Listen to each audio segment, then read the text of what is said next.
How fast does your internet speed need to be? I would say fast enough, but it is helpful to have some extra bandwidth when you have unexpected downloads. For example, your computer might download an operating system update, or your television might be connected to your network and it might download an update without asking. So things like that will sneak in and choke your bandwidth. So generally it's good to have some extra wiggle room with your internet speed. I'm going to go into some more detail shortly, but if you're looking for a quick reference, I would say 5 down, 3 up is usually plenty for online lessons. And if you've used Zoom or some other online meeting software and it's worked really well for you, then I wouldn't even sweat it. If it does end up having issues, you're going to find out quickly during your lessons, but your teacher will work with you on what exactly you need. So here's a breakdown on some basics for internet. Your internet speed is measured in 2 numbers. Your download speed and your upload speed, which are measured in megabits per second, which is really easy to confuse with megabytes per second. It's measured in megabits per second, so watch out for that. Your download speed refers to how much data you receive per second, and that can fluctuate from your internet service provider. So for example, if you're with Spectrum or Comcast, your internet speed might vary because other people are using the internet more, or because they're having some sort of service outage. So bear in mind that your ISP may not be rock solid, and it can also fluctuate because, well, it's not actually fluctuating, it's just that another device is creeping in and using your data. In fact, medical devices even have some unrestricted access to Wi-Fi networks, so you can't really control that 100%.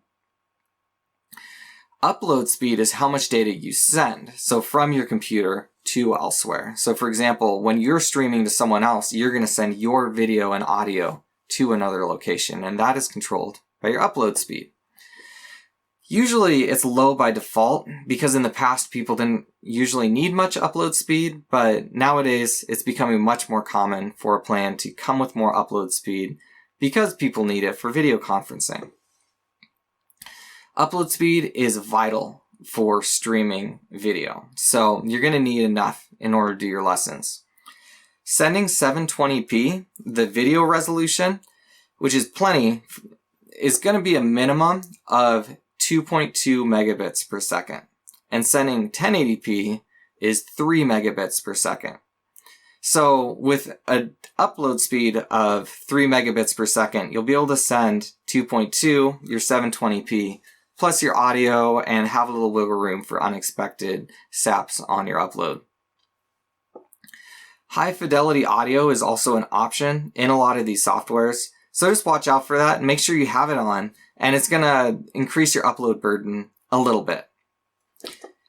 You would hear your upload and download speed described with a quick, in fact I should reverse that order, download and upload speed.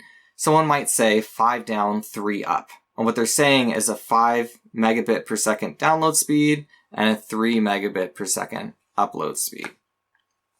You can test your internet speed really easily on Google. You just type in the search bar internet speed test, and a button will pop up that says run speed test, and you're going to find out in about 10 or 20 seconds what your current internet speed is running at. If you're having issues with your internet speed, then I would encourage you to start by disconnecting other devices. So if you have 4 or 5 devices connected to your network, go ahead and just cut them off, run that speed test again, and see if it comes back differently. If you're still having issues, you can get in touch with your internet service provider. However, some are famous for bad service. There are alternatives though. One option is to do a hotspot from your phone, which is where you use your data plan on your phone and then you create a Wi-Fi network using your phone and then connect your computer to that. That might seem like a long circuitous route to get your internet connection, but it actually works really, really well for some people. It's actually what I do personally for my internet, and it's proved to be less expensive and more stable, and I don't have to deal with the headache of Comcast and Spectrum and these other ISPs that have a really bad reputation. Another thing you can do is get advice from someone who's skilled at working with tech. There's a lot of people out there who know exactly how to figure out what your problem is and solve it. So you're not alone. Feel free to tap that network that you have and find out who can help you to solve your internet issues.